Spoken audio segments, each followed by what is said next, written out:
Hello, स्वागत है आपका कॉमिक्स की दुनिया में। और आज हम पढ़ने वाले हैं एक सस्पेंस कहानी जिसका नाम है विच डॉक्टर। फॉरेस्ट रेंज में आज फिर एक मजदूर की लाश पाई गई। भेड़िए का नया शिकार। बेचारे की गर्दन उधेड़ डाली है दरिंदे ने। यहाँ पे एक लाश दिखती है। मुझे तो यह दरिंदा कोई प्रेत लगता है। हर माह चांद की 14 तारीख की रात को ही किसी इंसान को अपना शिकार बनाता है। यह संयोग भी हो सकता है। प्रेत का नाम लेकर तुम नया आतंक मत फैलाना। तभी फॉरेस्ट ऑफिसर महेश जिंदल वहां पर आ पहुंचा। अरे क्या हुआ यार? वही जो हर महीने चांद की 14वीं रात को होता है। अच्छा। महेश की नियुक्ति क्षेत्र में कुछ ही दिन पूर्व हुई थी। उसने लाश को ध्यानपूर्वक देखा। क्या हर महीने एक आदमी मारा जाता है? जी हाँ। तो क्या आप लोगों ने कभी उस हत्यारे भेड़िए को ढूंढने का प्रयास नहीं किया? तो वो कहता है कई बार कोशिश की है, मगर आज तक वह दरिंदा किसी को दिखाई नहीं दिया। बल्कि हमें तो शक है कि वह भेड़िया है या कोई अन्य बला। लाश के निकट दरिंदे के पंजों के निशान थे। यह निशान भेड़िए के पंजों के ही है। इनसे स्पष्ट होता है कि वह हत्यारा भेड़िया ही है। फिर वह आज तक किसी को दिखाई क्यों नहीं दिया? तो आगे कहता है आज के बाद हम उसे ढूंढने की पूरी कोशिश करेंगे दोस्तों। अगले माह चांद की 14वीं रात को मैं स्वयं एक शिकारी पार्टी लेकर उस भेड़िए का नाश करने निकलूंगा। महेश बाबू जिंदाबाद। मजदूर अब उसकी बात सुनकर खुश हो गए। आगे अगले माह चांद की 14 तारीख वाले दिन शाम से ही हत्यारे भेड़िए की तलाश शुरू कर दी गई। 4 आदमियों की पार्टी जंगल में चारों दिशाओं में फैल जाओ। शिकारी पार्टियों को रवाना करने के बाद महेश जंगल के साथ साथ सड़क पर गश्त करने लगा। आज वह भेड़िया बच नहीं सकेगा।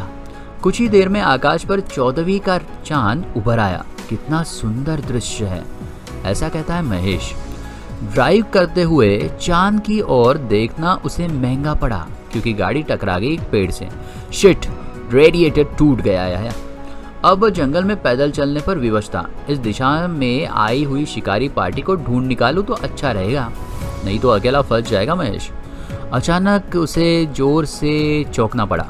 अरे यह तो पता ही नहीं था कि यहाँ कोई मकान भी है। उसे मकान दिखाई दिया। जिज्ञासावश वो आगे बढ़ा और दरवाजे पर दस्तक दी। अंदर कोई है? 2 मिनट बाद एक व्यक्ति ने दरवाजा खोला। कौन है भाई? तो महेश कहता है मैं यहाँ का फॉरेस्ट ऑफिसर हूँ जनाब। मेरी जीप खराब हो गई है इसलिए ओह हाँ, आप परेशानी में है। अंदर आ जाइए प्लीज़। आदमी तो भला लगता है, ऐसा महेश सोचता है। उसके भीतर आते ही मेज़बान ने दरवाज़ा बंद कर दिया। मुझे नहीं पता था कि जंगल में इतना सुंदर घर भी हो सकता है, ऐसा महेश कहता है। तो आदमी कहता है मैं एकांत प्रिय व्यक्ति हूँ इसलिए यहाँ घर बनाया है, आप बैठिए प्लीज़। महेश कहता है थैंक यू। कुर्सी पर बैठते हुए महेश की नज़र मेंटल पीस की ओर उठ गई। उफ, कितना भयानक दरिंदा है। तो वो आदमी कहता है डरिए मत, ये केवल लकड़ी की प्रतिमा है। मसाई कबीले के एक विच डॉक्टर ने यह मुझे उपहार स्वरूप दिया था।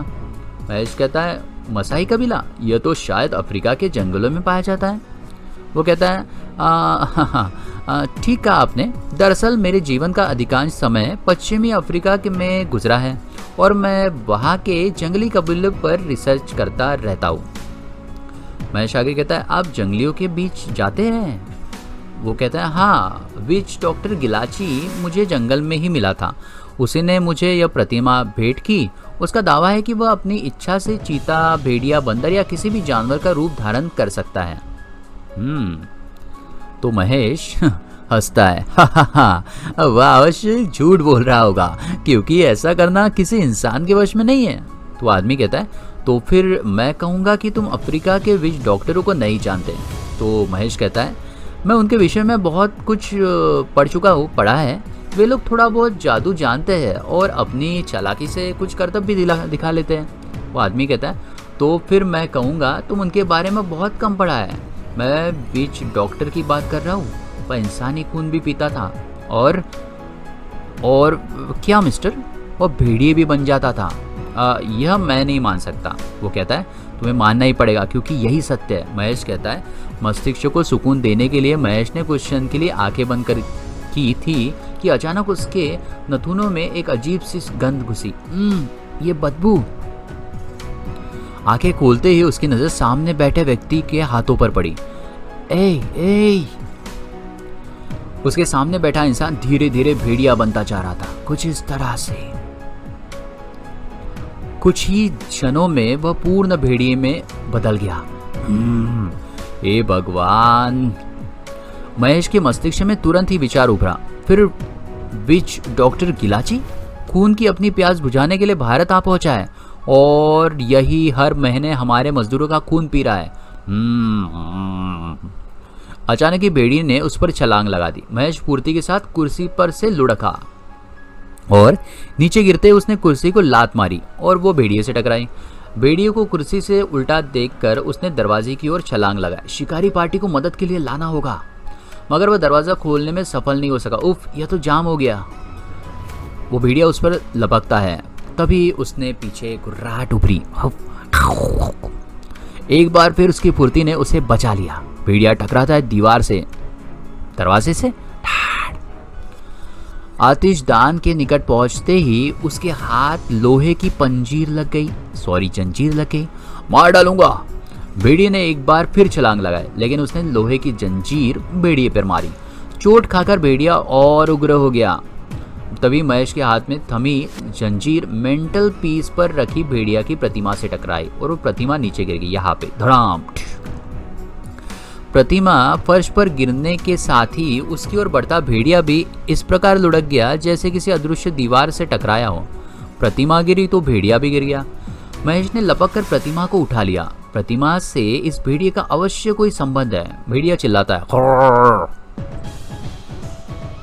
भेड़िया एक बार फिर उछला और महेश पर गिरने लगा। प्रतिमा उसके हाथों से छूटकर आतिशदान के भीतर चली गई। इस तरह से तो महेश ने प्रतिमा को छोड़ा और प्रतिमा आग में चली गई। अगले ही पल भेड़िया के शरीर में भी आग लग गई। मतलब वो प्रतिमा जलने लगी तो भेड़िया भी जलने लगा। हे भगवान! महेश हड़बड़ाकर भागा और दरवाजे से जा टकराया। मकान के से काफी दूर आने के बाद महेश ने पलट कर देखा। गिलाची और उसका मकान दोनों भस्म हो गए हैं। अब इस जंगल में 14वीं की रात को कोई नहीं मारा जाएगा। और इस तरह से वो बहुरूपिया डॉक्टर मारा गया, डॉक्टर गिलाची। और महेश ने एक प्रकार से जंगल को बचा लिया। और यहाँ पे होती है हमारी कहानी ख़त्म।